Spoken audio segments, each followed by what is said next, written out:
Hello, everyone, and welcome to today's webinar, Big Changes to Louisiana Incentives, What Companies Need to Know, hosted by Advantous Consulting. We're glad you could join us this morning and appreciate you spending part of your morning with us. I'm pleased to introduce our speakers this morning. Leading today's discussion is Kim Wallette, Business Incentives Senior Manager at Advantous. She's joined by Keely McGibboney, Senior Policy Manager, Economic Competitiveness at Louisiana Economic Development, as well as Blake Ordez, Advantous Legal, Policy, and Legislative Affairs Associate. Together, they'll walk through key updates to Louisiana's incentive landscape and what these changes could mean for your organization. For those unfamiliar with Advantous, we are the largest state and local tax consulting company in Louisiana and a leading multi-state tax firm with offices in Houston, Texas, and Baton Rouge, Louisiana. We uniquely deliver customizable end-to-end state and local tax solutions that range from turnkey compliance services to high-level planning and advisory consulting. Our key services include business incentives, sales and use tax, property tax, corporate income and franchise tax, severance tax, appeals and disputes, and government relations. You can visit us on our website, www.advantus.com, and you can also follow us on Twitter, LinkedIn, and Facebook to stay up to date on tax news and upcoming Advantous events. Before we begin, just a quick note, if you have any questions, please use the chat feature at the bottom of your screen and we'll address as many as time allows. If we don't get to your question, please feel free to email us at info@advantus.com and we'll follow up after the webinar. With that, let's get started, and Kim, I'll hand it over to you. Thanks, Jenna. Good morning, everyone. Thank you for joining us today. And I have a special thank you for Keely and Blake for joining and assisting me today. It's such a pleasure to have you. I know you guys are very busy at LED these days, and it seems like there's exciting news each week and sometimes multiple times. So let's jump right into it for our audience today. In 2024, LED was directed by the governor and the legislature to develop a strategic plan that has become the driving force for the department's initiatives. Can you please provide an overview of how that plan was developed and LED's goals moving forward? Yes, thank you so much, Kim, Blake, to the entire Advantous team. I do want to say just thank you for inviting LED to come and be a part of this platform. We're incredibly excited about you mentioned we have kind of announcements happening all the time, and it is an incredibly exciting time in economic development for the state of Louisiana. And we're thrilled to be able to come and share how we got to this work, where we're going with as many audiences as we can. So just thank you for the platform, for having me today. And thank you for asking about the strategic plan. I just want to say, first of all, to talk about the changes that we've had to our incentive programs, to talk about the direction the state is heading, we have to talk about our strategic plan, our 9x90 work plan, which I'll go through here in just a moment. But want to give an overview of many of the programs that we've launched in 2025 today. And so as the Advantous team noted, if you have questions, please send them into the chat feature. We may not be able to get to them all today, but the Advantous team or I will help you get the answers to all of those questions. And so you can feel free to contact LED directly, or Advantous will make sure that we receive any questions that come in.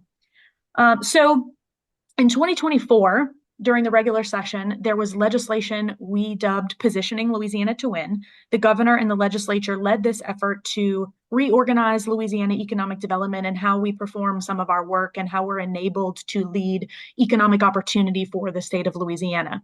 And so one of the initiatives that we were enabled to launch was the creation of the Louisiana Economic Development Partnership. And so that is a board that's been meeting. Many of you may have heard Secretary Bourgeois speak of this.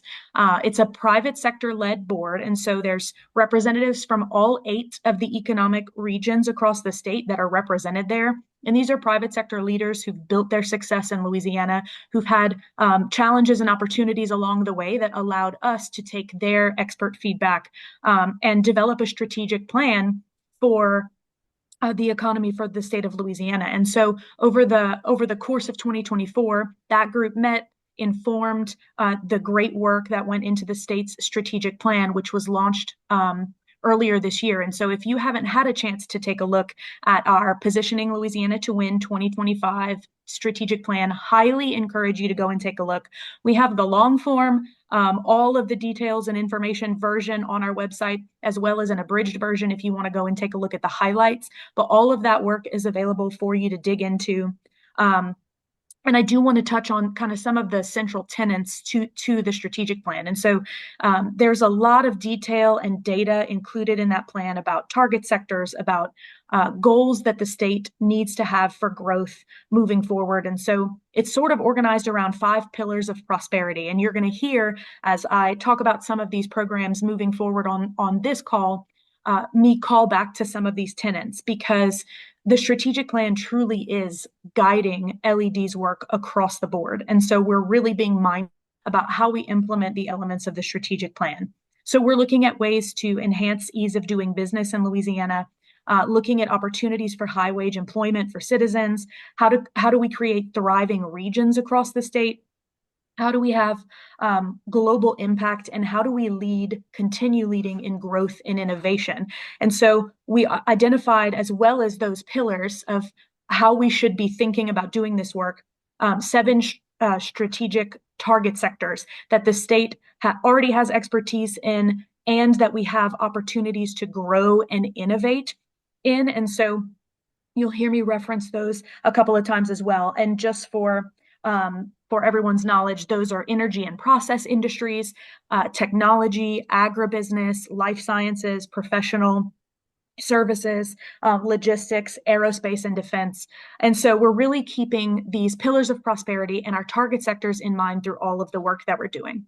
And so a strategic plan sounds great, but when you have a strategic plan, how do you actually implement and take the leap into the next step and do the work that the strategic plan is laying the groundwork for? And so that is where 9 by 90 comes in. And you can see here an overview of 9 by 90. This is our work plan to take the strategic plan and turn it into action. And so we're looking at 9 initiatives that LED will have fully implemented by the end of 2026. And we call this 9 by 90 because 2026 is LED's 90th anniversary. And so we are going to have these 9 initiatives implemented by the time the department turns 90. And so I'm going to go through these, and some of the incentives we're going to talk about today, the programs we'll talk about, are direct deliverables from 9 by 90. But we also just want to kind of share more about the 9 by 90 as a whole. And so just to quickly kind of go through, our whole of government approach is something that if you have heard Secretary Bourgeois speak recently, you have no doubt heard her highlight the need to have a whole of government approach to economic development. And so that's from the governor announcing Project Lightning Speed, which is basically representatives from our state agencies that can come together on these project needs. And when we're trying to address needs that the state of Louisiana can support for the business community, having a strike team, if you will, to be able to deal with these projects head on is really going to set us apart in what we can do for the business community. We look at a Louisiana Opportunity Campaign. So, when we were developing our strategic plan, there was a need to better tell Louisiana's story, not only externally, but internally. We need to, as we look toward retaining our talent, as we look toward growing high-wage job opportunities, we need to be telling the story better of all of the great opportunity and success that's already here in the state. And so that's what our Opportunity Campaign focuses on. You may have seen some stories recently from the department. We want to place an elevated focus on existing Louisiana businesses. So companies that have built their success here we have so many driver companies around the state that have helped Louisiana's economy thrive and grow over the years. And we really need to work with them as much as we can to support them. We're currently another part of the governor's recent initiatives that he announced is the Driving Louisiana Opportunity Tour. So Secretary Bourgeois and our business development team have been going around the state, meeting with businesses, Louisiana businesses, and we have a goal of meeting with 800 by the time the fiscal year is ending. And this is to get with them, understand how they're doing, what we can do for them. And so those visits continue. We're looking at also providing technology toolkits to our existing Louisiana businesses, promoting small businesses through storytelling. We launched Source Louisiana, a new statewide directory that I'll talk about a little bit later. Investing in Louisiana's long game is one of these key items that ties into our incentive programs, prioritizing investments that drive long-term financial return to the state. And so I'm going to talk about those elements of a couple of our programs that help to accomplish that goal. Ease of use is something that we're looking at enterprise-wide. So how do we make the LED user experience better across the board? Whole of Louisiana, obviously related to our whole of government. If we're going to have a whole of government strategy, we really should have a whole of Louisiana strategy as well. So thinking through how we work with the partners we already work for and reaching new audiences. So enhancing our relationships with our regional economic development organizations, our local economic development organizations, and our private sector partners. How do we better use their expertise as we move forward with lead generation for projects for the state and more? Another component of 9x90 that ties directly into our incentive programs in today's conversation is ensuring the state's competitive advantage. So how do we optimize our competitiveness with policy and with the way that our programs work? And so we'll talk about that again here more today. Maximizing our project pipeline. So this is, as we have these incredible successes and as we have companies and industries that are looking keenly at Louisiana as a place that is doing economic development well and that they want to engage with, how do we make sure that we're working these projects in the best way possible that maximizes the potential for these projects to come to fruition for the state? And so we're looking at how we do that. We're looking at energy plans across regions. Because obviously energy is critical, both the sector itself and the availability of energy. So we're working on efforts that will help us with our project potential in the energy space as well. And then leadership in innovation and technology. This is about advancing emerging technology. And the beautiful thing about this is that we have the potential to do it across our priority sectors and beyond. Technology and advanced technology is reinventing a lot of processes across sectors. And so how does Louisiana leverage the entrepreneurship and innovation talent that we already have to kind of help solve some of these problems with innovation and innovative solutions? And so this is, that was a brief overview. We could talk about it, LED, we could talk about 9x90 all day because, I didn't even mention every single deliverable that's tied to each of these 9 initiatives. And we're planning to have, as I said, all of our deliverables related to these items implemented by 2026. And so for our purposes on today's call, what you're going to see pulled from our strategic plan from 9x90 is you're going to see that our programs are positioned to enable these goals in the strategic plan to help the department and companies move at the speed of business, to provide us flexibility to respond to market conditions, and to encourage growth and innovation across all regions of the state. So Kim, I know that was kind of a long answer there, but it really does help us to kind of set the stage and provide the framework for why big changes have been made and the direction that we're going. So we appreciate the chance to talk about the strategic plan and 9x90. Absolutely. Thank you so much. That is quite a lot. And I can tell the team at LED is very dedicated and driven to accomplish these goals in this plan. Over the last couple of years, LED has been very successful in achieving many of the governor's and secretary's objectives that are guided by this plan. With these changes, there have been, as you mentioned, significant adjustments to the incentives offered by LED. And one of the major changes is the removal of some historic programs like the Quality Jobs Program and the Enterprise Zone Program, and the introduction of new programs such as the High Impact Jobs Program, or HIP. Can you please detail some of the differences for our clients and audience today?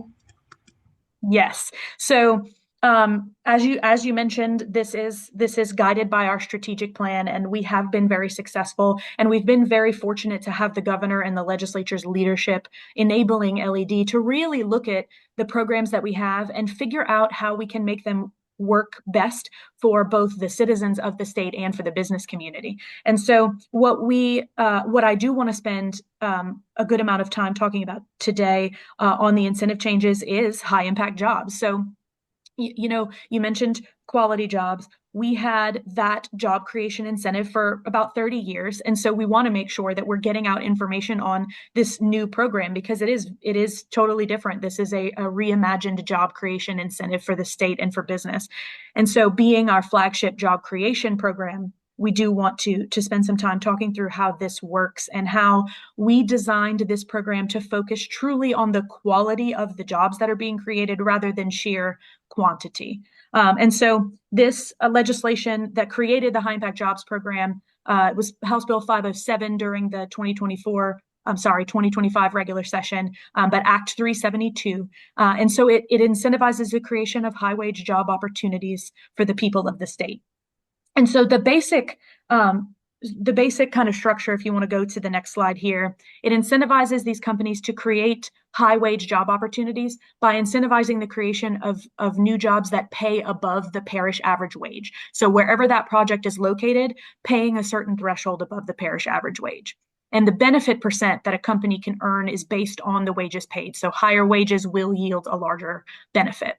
And in this way, we're creating a pathway for ever growing wages for people across the state. So truly, wherever the jobs are being located, they have to, we're going to be, the program works to raise the wages locally in that community. And so the specific thresholds on the next slide to go over kind of the specifics of how this works. So if a company is offering new jobs, if they're creating new jobs that pay 125% of the parish average wage, they're eligible for a reimbursable grant of 18% of those wages. If they're creating new jobs that pay 150% of the parish average wage, they're eligible for a reimbursable grant of 22% of those wages. Now, we also recognize that there are areas across the state that have been, historically maybe left out of past growth, or rural areas, in need of additional investment. And so we did want to create a lower threshold to entry into the program if you're creating new jobs in what we are calling distressed areas. And so that distressed wage threshold for companies who are creating jobs that pay 110% of the parish average wage or the regional average wage, they're eligible for an 8% grant of those wages. And so, and those regional average wages are based on the economic regions that are laid out through LED, how we handle our regional economic regions of the state. And so those distressed areas, if you go to the next slide, are visualized on our High Impact Jobs Program webpage. We wanted to make sure that it is easy for companies and other folks who want to dig into project locations to be able to understand where in the state the project is located and what the wage thresholds are in that specific part of the state. So this is just a visual, this picture, but it represents an interactive tool that's on LED's website where you can look up the actual project address. And what you'll see is whether or not it's in a distressed area. And then you'll also see what the wage thresholds, what you would have to be paying in order to qualify for the program. And so these distressed areas that we wanted to create the lower barrier of entry for creating jobs in those areas, those are defined as the 25% of parishes with the lowest annual average wages. So that's 16 parishes with the lowest annual average wages. And those are represented in blue here on the map. And then census tracts that are designated as deeply distressed within the federal New Markets Tax Credit Program. And those are represented on this map in orange. And so what you'll see there, again, is this is a representation of an interactive map. You can go online and take a look at this, type in a project location and be able to understand easily how much a company would need to be paying in order to earn the benefit. And again, the benefit scales, so the higher wages yield a larger benefit. And again, calling back to UJ, because that program existed for so long and we were obviously used to using it, I do want to detail just some of the differences between the High Impact Jobs Program and between QJ. So what you had and what we really wanted to focus on, again, we wanted to create a program that works better for citizens, delivers better results, and works better for business as well. And so the intent behind the High Impact Jobs Program is really to drive wage growth and create those opportunities for greater prosperity statewide. And so when we're looking at the type of benefit, Quality Jobs offered a 4 to 6% payroll rebate on eligible wages, and High Impact Jobs is offered as a reimbursable grant. So a company will pay the wages on the front end, and then that'll be verified, and then the department will give you that grant, based on how much above the parish wage you were paying. So it is realized as a reimbursable grant, and because of that, companies are able to work directly with the department. So a rebate would have to go through the Department of Revenue. A reimbursable grant goes through LED. So you're dealing with kind of one department along the way. There was an additional benefit in QJ of state sales and use tax rebate or a project facility expense rebate. The additional benefit in the high impact jobs program is that lower barrier to entry in the distressed areas. We really wanted to make sure that the job creation incentive focused as much as possible on the job creation and the quality of those jobs. And so we've refocused the program to benefit job creation. And then the wage requirements, a bit different as well. For wage requirements for QJ, you'd have to be paying 18 to 21.66 per hour, whereas this is a percent above the parish average wage. The contract terms are shorter for high impact jobs. So QJ, you could have an up to 10-year contract. High impact jobs has an up to 5-year contract. And there's also a different job creation threshold here. So for QJ, you had to be creating 5 to 15 new direct jobs.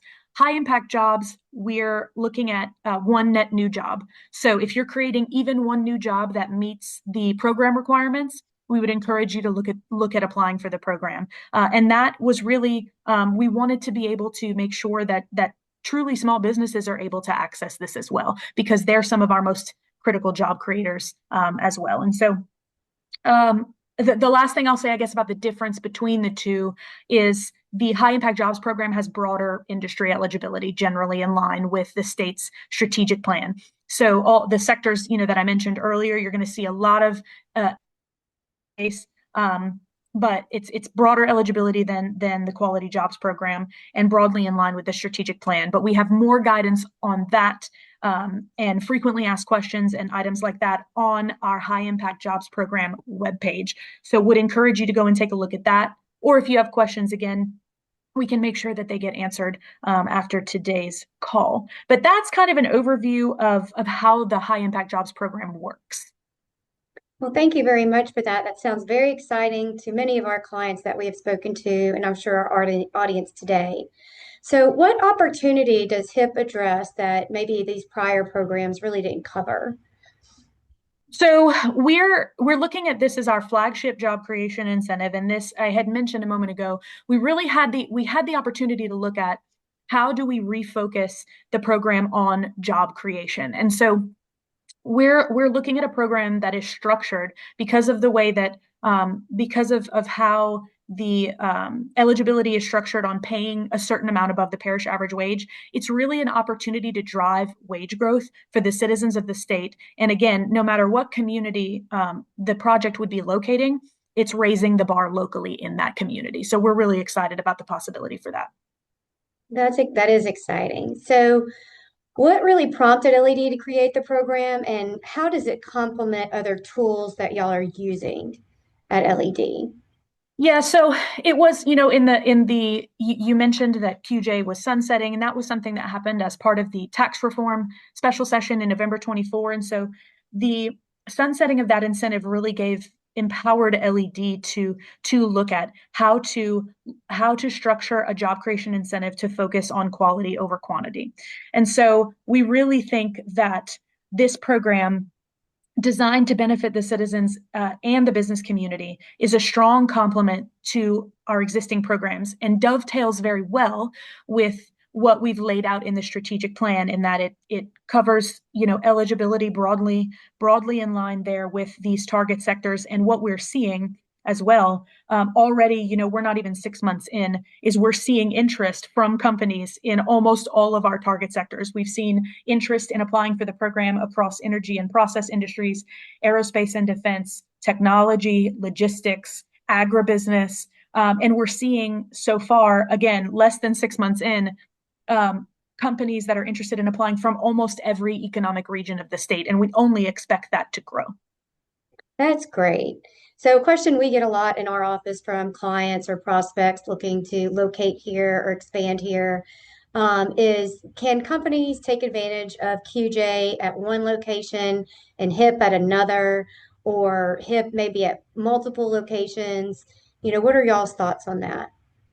So that's, yeah, two answers. So a company cannot hold quality jobs contracts and high impact jobs program contracts at the same time. The statute prohibits that. So the short answer to can you have QJ and HIP at the same time is no. Multiple locations, however, if you're looking at having the high impact jobs program, a contract at multiple locations, we have the ability to do that. So we would just say, go ahead, either contact our program administration team, whose contact information is on our program site, or if you're filing an application, just note that you're looking at multiple locations and they'll be able to contact you and talk through that. Yeah, that's really important. That was a difference we saw in QJ with everything being very, for one site specific area. I know LED wanted to add some flexibility into various areas of that, and the workforce has really gone to where there are multiple sites and sometimes remote work as well. So, you kind of highlighted some priority industries for us. And I'm glad y'all are seeing the applications from various parts of the state in these various industries. Is there anything LED hopes to use this program as a pipeline for growth or for any specific targeted groups? So we're excited about this too. And what I'll say is the program has pretty broad industry eligibility, and it is broadly in line with priority sectors laid out in the strategic plan. But I think the ultimate hope is that any company that's creating eligible jobs looks at this as an opportunity to scale their workforce. And it was very important for us. I mentioned when talking about how to qualify, you only need to create one new net job. That was very important for us to be able to have these smaller, more, maybe emerging, innovative businesses to be able to have access to the program, as well as large businesses that are attracting 300 jobs. And so I would say that we hope for growth in our priority sectors because that's where we see the greatest economic opportunity for citizens and for business in the state. But we would hope that any business that's creating new eligible jobs would be able to scale using high impact jobs. Very good. So many states like Louisiana have a jobs or payroll related program. You mentioned this really being the new workhorse for the state. So how do you think HIP compares to our neighbors in the South in terms of economic competitiveness and a tool to be used? We believe high impact jobs is incredibly competitive against both our southern neighbors and nationally. We did a lot of work. The state economic competitiveness team at LED did a lot of work in the months leading up to the creation of the program to look at what other states are doing for job creation incentives. And we see that almost every state, I think 45 states, offer job creation incentive. And we did see some grants. A lot of them take the form of a rebate or a tax credit. And we believe that our reimbursable grant structure is highly competitive. So you've got a shorter contract term that maximizes sort of that upfront return to the project. But you also, with a reimbursable grant, you are able, again, to work directly with Louisiana Economic Development on administration of that. And so that gives us more flexibility to move at the speed of business and help you scale your workforce faster. That is such great information. And I know that HIP's not the only thing LED is working on. There have been several initiatives that have been announced in 2025. A little more recent than the HIP rollout was Fast Sites in October. Can you please provide some details around the creation of this and the application process? Yes. So another program. So this one launched in October. And so we're incredibly excited to talk about Fast Sites. So the Sites Investment and Infrastructure Fund was created by the legislature and the governor to deliver development-ready infrastructure prepped sites. And so that was Act 365 in the 2025 regular session. And so we took very seriously that we wanted to launch the program very soon after the session. The legislators and the governor wanted to see a fast deployment model that really helped set Louisiana up for success in site development. And so if you go to the next slide, I do want to talk about this is the state's largest ever investment in economic site development. And the reason that I wanted this slide up here is to kind of show an investment comparison. Ohio has been incredibly aggressive. That's why they're kind of listed here. The other folks that we included here on the slide kind of show you some of our southeastern region partners and what they've been investing. So this really illustrates that Louisiana is also aggressively getting into this space. And so when we look at what is needed to win projects, and what we hear from companies and site selectors is that they need certified shovel-ready sites. And so when you're looking at how to do that, it's, you're not necessarily going to have a magic site that pops up, right, with a property where you have everything you need at it to attract investment for any type of industry. What we see is we can get as much information as possible on sites, but there's infrastructure needs, hard infrastructure needs, that if we could build out some of that, those infrastructure needs on a site, we would be ready to take a project, to launch a project incredibly quickly. And so along with looking at what is needed for infrastructure prepped sites, and we're looking at, this Fast Sites Fund, we're going to be making improvements like rail, sewerage, utilities. This could be road improvements, drainage, for example. So hard infrastructure needs that could really make a site more competitive. And so businesses need this speed to market element when they're trying to launch projects. And when we're competing all across the country, we need to make sure that we also have turnkey ready sites for projects to locate, because if we don't, someone else will. And so what we're doing right now with Fast Sites is we have applications open for a $50 million round of funding. Those applications are open until December 15th. So that's kind of closing. We've had our Fast Sites team on a statewide tour, talking to our regional economic development partners, our local EDOs. They've been talking to private industry, to landowners, going all around the state and talking through possibilities for sites that are primed for funding from this program.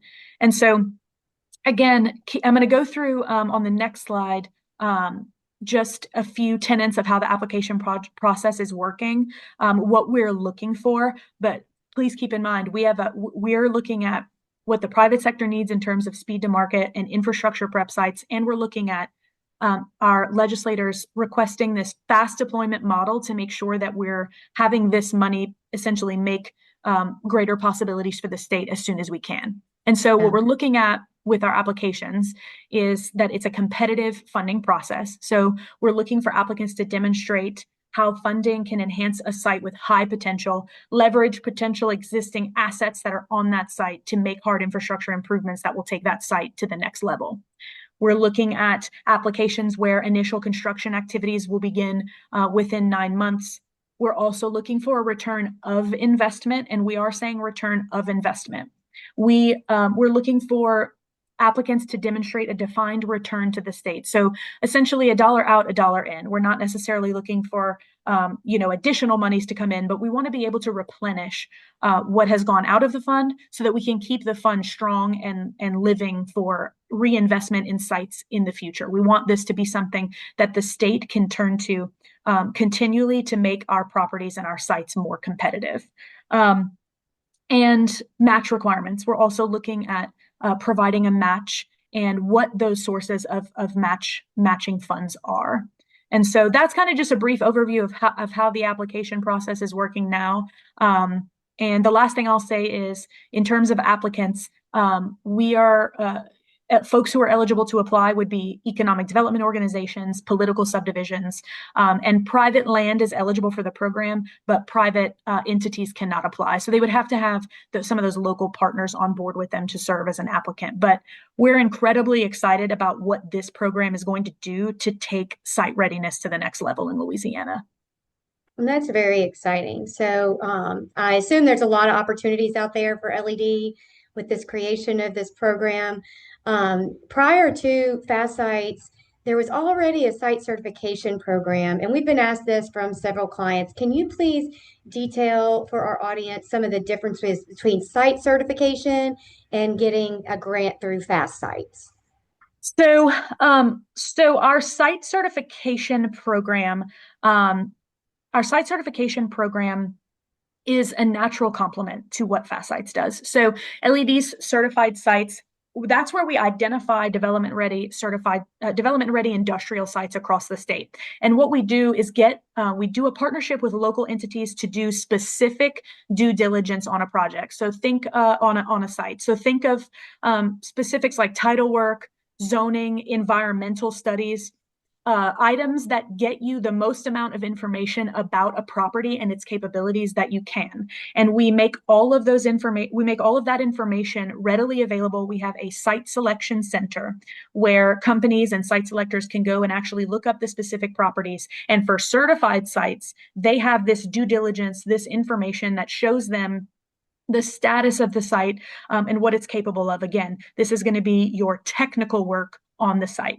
So fast sites in turn can fund hard infrastructure improvements on a site. So it's a natural complement to our certified site program, because with fast sites, we can take a development ready certified site and really bring that property to the next level with some hard infrastructure improvements. And, in economic development, we see sometimes a site will be competitive, but it might get passed over 2 or 3 times for the same specific reason. Perhaps, this type of infrastructure was needed and wasn't there. And so it's those kind of things that we're looking for, those hard infrastructure improvements. What is going to take that property's competitiveness to the next level? And so when we looked around the country, we see that almost a broad majority of states, I think 35 or more, are investing in site development. And so we did not want to not be doing what we know we can do well. And we know that we have potential around the state, as you mentioned. And so I did want to just quickly, I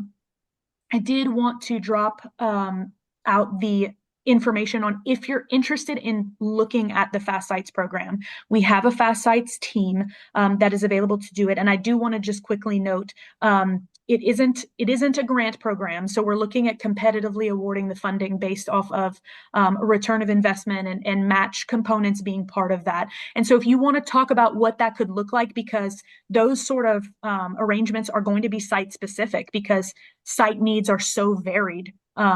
Especially when you look at the target sectors you're trying to attract. Our Fast Sites team is more than happy to take a look at a property and talk through some possibilities with you. And so fastsites@la.gov is the fastest way to get in touch with that team. They have a few folks there who can reach out and talk with you about questions. Or again, if you want to explore a specific site, fastsites@la.gov, and our team there can help you out talking through the Fast Sites program. Well, great. Thank you. That's very informative. Also, recently, the governor announced a new initiative you mentioned earlier called Source Louisiana. Can you please provide some background on this announcement and how it can benefit Louisiana businesses and suppliers?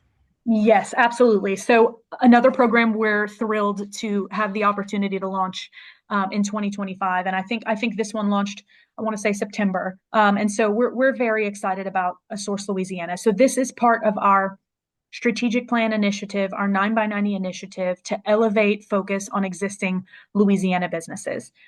So this is a new statewide directory, and it's powered by Supplier One, that makes it easier to connect local vendors, subcontractors, suppliers with these major projects across the state. And Kim, you alluded earlier, we have announcements coming out all the time, and we wanted to make sure that LED is being intentional about getting Louisiana businesses in line of sight for opportunities tied to those projects.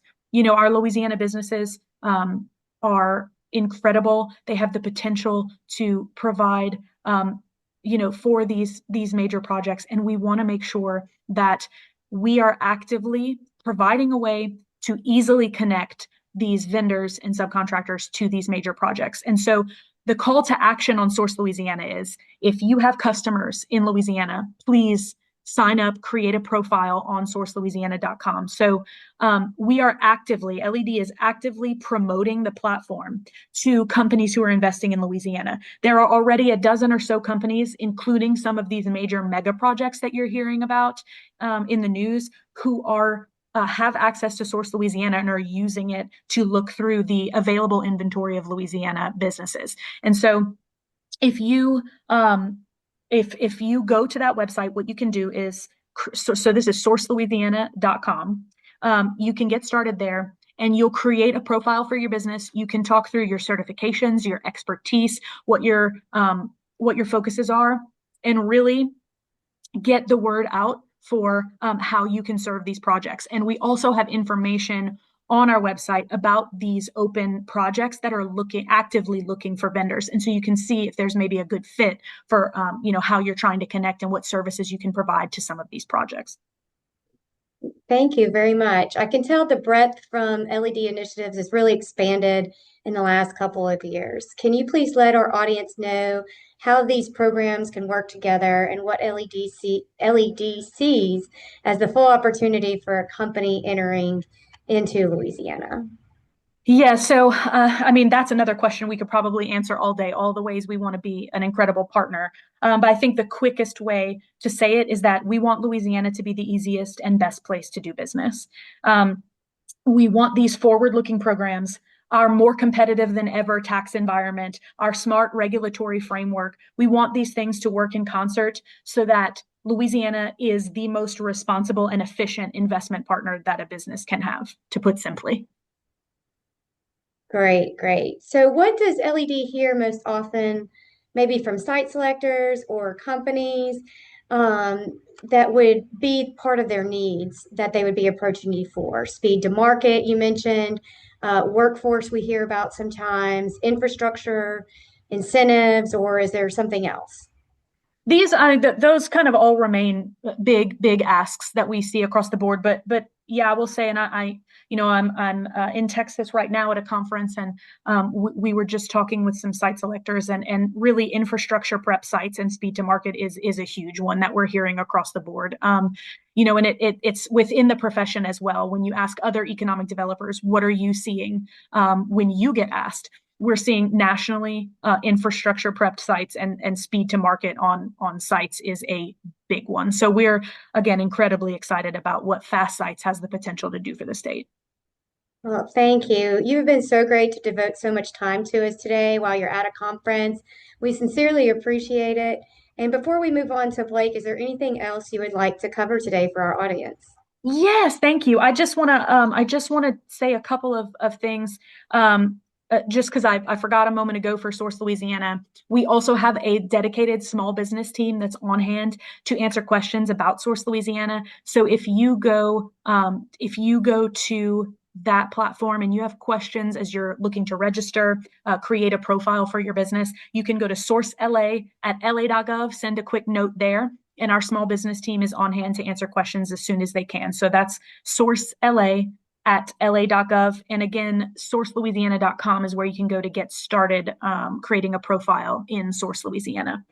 And so I do just want to say thank you for teeing up our Louisiana Wins Business Incentive Guide here. So we realize that big changes mean big questions, and we wanted to make sure that businesses around the country and around citizens as well have information on what LED is offering. And so the Louisiana Wins Business Incentive Guide is something that's available on our incentives webpage. And this is something that we would love for you to use, and feel free to share with your networks. It includes overviews of these of high impact jobs. We didn't have time today to talk about ITEP, but in 2025, we've also streamlined that program and made it more user friendly. So there's information on the program changes for 2025 for ITEP included in the Business Incentive Guide, our Fast Start program, and our tax structure improvements. And so what I really want to close with today is another thing that we're excited about with the governor and the legislature's leadership on tax reform. If you go to the next slide, what we saw in the November 2024 special session, which enabled LED to look at our incentive programs, what we saw with the tax improvements is that we can see them working in real time. And so wanted to just provide a few kind of really great statistics here that we've been tracking in the last few months. So the Tax Foundation puts out an annual state tax competitiveness index that is widely paid attention to and is really used to assess the competitiveness of a state's tax environment. And Louisiana is now ranked 31st nationally. That was our highest performance since 2011, and it represents the largest growth of any state in the overall ranking. We jumped 9 spots up to 31. And not all of our tax reform from 2024 has taken effect yet. So we're optimistic that this will actually improve. We also saw the largest growth of any state in how competitive our personal income and corporate tax categories performed. Additionally, we cracked the top 10 nationally for corporate tax and unemployment insurance tax. So I cannot stress enough how exciting this is from the policy perspective of what Louisiana has been able to do, but the tax changes are showing improvement already.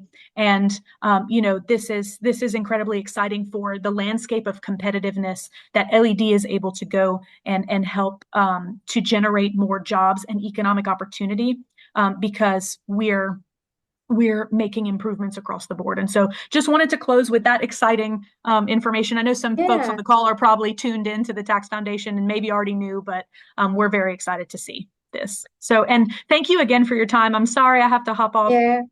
Please again, get any questions that come through. We're happy to answer, and I can personally connect with anyone. Or if you want to work with the Advantous team, just let us know what the questions were. But I really enjoyed being here with you today. We're so grateful, Kim, Blake, and the whole Advantous team for you having us today. Same here. Thank you for joining us, and we're looking forward to what is on the horizon for LED in the upcoming year. Thank you. Thank you. Blake, we'll move on to you now. Thanks for joining us. I know you're covering a very exciting topic. We have all heard about the exciting Meta project in Richland Parish, as well as the potential for more data centers in the state of Louisiana. In our short time that we have left, can you please walk us through some of the developments and what states are offering data centers in terms of business incentives, tax abatements, et cetera? Yes, thank you, Kim. So like you said, we're seeing a ton of announcements of data centers going up across the nation and even here in Louisiana. So we thought it would be appropriate to just go over some recent developments. Next. So at least 37 states now offer tax incentives for data centers. This typically includes sales and use tax exemptions, property tax exemptions or abatements, and even income tax credits here and there. So we'll just get into some recent developments with these programs. Did want to highlight Louisiana as we are located here, and we just had LED on the call. So in 2024, Louisiana enacted a sales and use tax exemption on equipment, software, construction materials, etc. This was initially passed in the 2024 regular session as a rebate. And then in the 2024 special session, it was switched to an exemption. In addition to this, they also allow data centers to enter into pilot programs with local governments for property tax exemptions. But there are certain requirements to be a qualified data center. So as you can see here, at least 200 million capital investment, 50 new jobs, and these incentives are limited to 20 to 30 years, depending on how much your investment is. As a recent development in this 2025 regular session, Louisiana added construction and operation of data centers as industrial purposes, which this now allows data centers to enter into cooperative endeavors with local governments and private entities to provide services such as utility, water, electricity, waste disposal, etc. Next slide.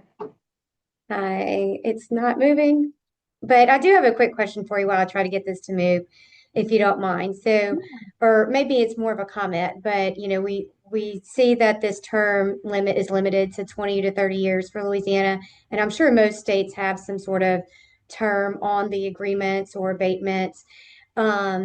So that in economic development, we see this in a lot of programs. Like we had 5 years for HIP, QJ had 10, Enterprise Zone had 5.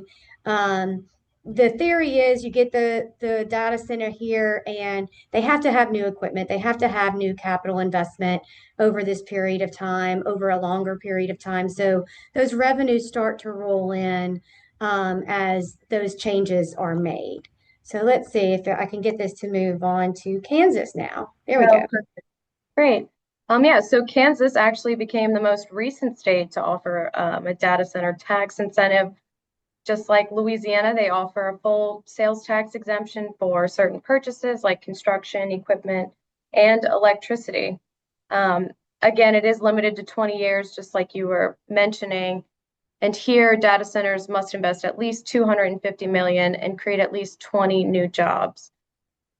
So something I wanted to mention was some of these recent developments are really spurred by concerns with energy grid and water sustainability issues. So what we will be seeing here is some, like in Kansas, for instance, they must commit to water conservation practices. So that's a few of the developments that we are seeing here. In addition, in Kansas, they must also purchase electricity for 10 years from a public utility in that service territory. Yeah, and you keep going. That's interesting. So Iowa.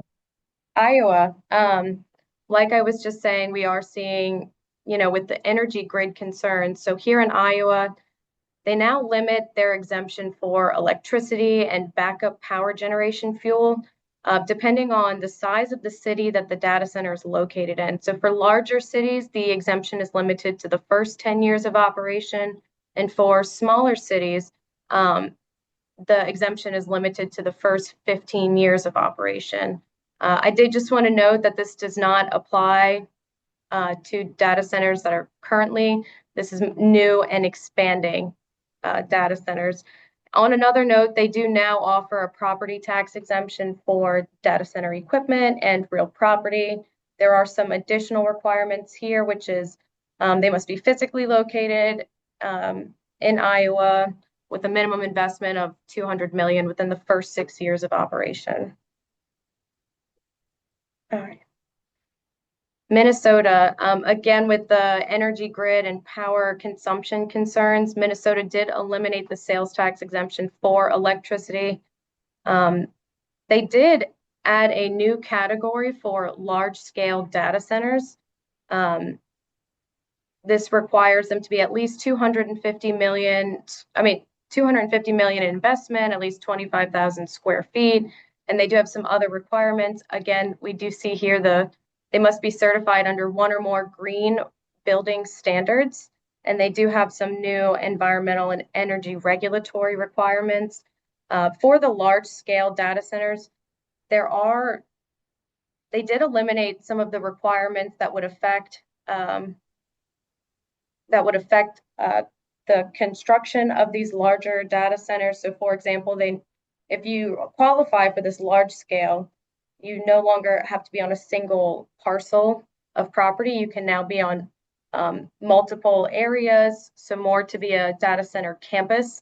And this is just to be flexible for these larger developments. So another thing that we're seeing is this more focus towards large scale versus small scale, which does lead us right into Florida, who did raise the minimum IT load requirement for the sales and use tax exemption to 100 megawatts. So I think a small scale data center is about like 0.5 megawatts, and then a large scale data center could be anywhere from 20 to 100 megawatts. So here we're seeing Florida really emphasize large scale or larger data centers. And they did also extend their sunset date for this sales tax exemption to June 30th, 2037, and it was previously June 30th, 2027. So a 10-year exemption, a 10-year extension here. Yeah, I don't think data centers are going anywhere. From my estimations, this trend is going to be continuing. Mm-hmm. So yeah, most of the developments I think we're seeing are stemming from, I guess, environmental concerns like the energy grid, the water consumption. And then we're also seeing more of a focus towards larger scale. So like Florida adding, or I guess eliminating the exemption for smaller data centers that have less than 100 megawatts. So yeah, that's most of the developments that we're seeing. Well, thank you, Blake. Yeah, absolutely. Let's see. So that concludes our presentation for today. We do have a couple minutes, I think, for questions. I did get one in the chat, and I think this applies to the HIP program, so I'll read it aloud and cover it quickly. Does the wage include benefits or straight pay only? So, in determining whether or not a job would be eligible for a HIP benefit, it would be straight pay and not include bonuses or overtime. So, I hope that answers the question, but kind of like we went through, please, email us at info@advantous.com. You can email me directly or Blake directly. Or you can email LED and Keely and her team if it's something specific that she was talking about today. So thank you very much for joining us. We appreciate all of your time in the last month of the year and hope you guys have a wonderful holiday season. Thank you all for joining us for today's webinar hosted by Advantous Consulting. Advantous is the largest state and local tax consulting company in Louisiana and a leading multi-state tax firm with offices in Houston, Texas, and Baton Rouge, Louisiana. Advantous uniquely delivers customizable end-to-end state and local tax solutions that range from turnkey compliance services to high-level planning and advisory consulting. Our key services include business incentives, sales and use tax, property tax, corporate income and franchise tax, severance tax, appeals and disputes, and government relations. As Kim said, for more information on Advantous, please visit our official website, www.advantous.com, or email info@advantous.com. You can also follow us on Twitter, LinkedIn, and Facebook to stay up to date on tax news and future Advantous events. Once again, thank you all for joining today's webinar.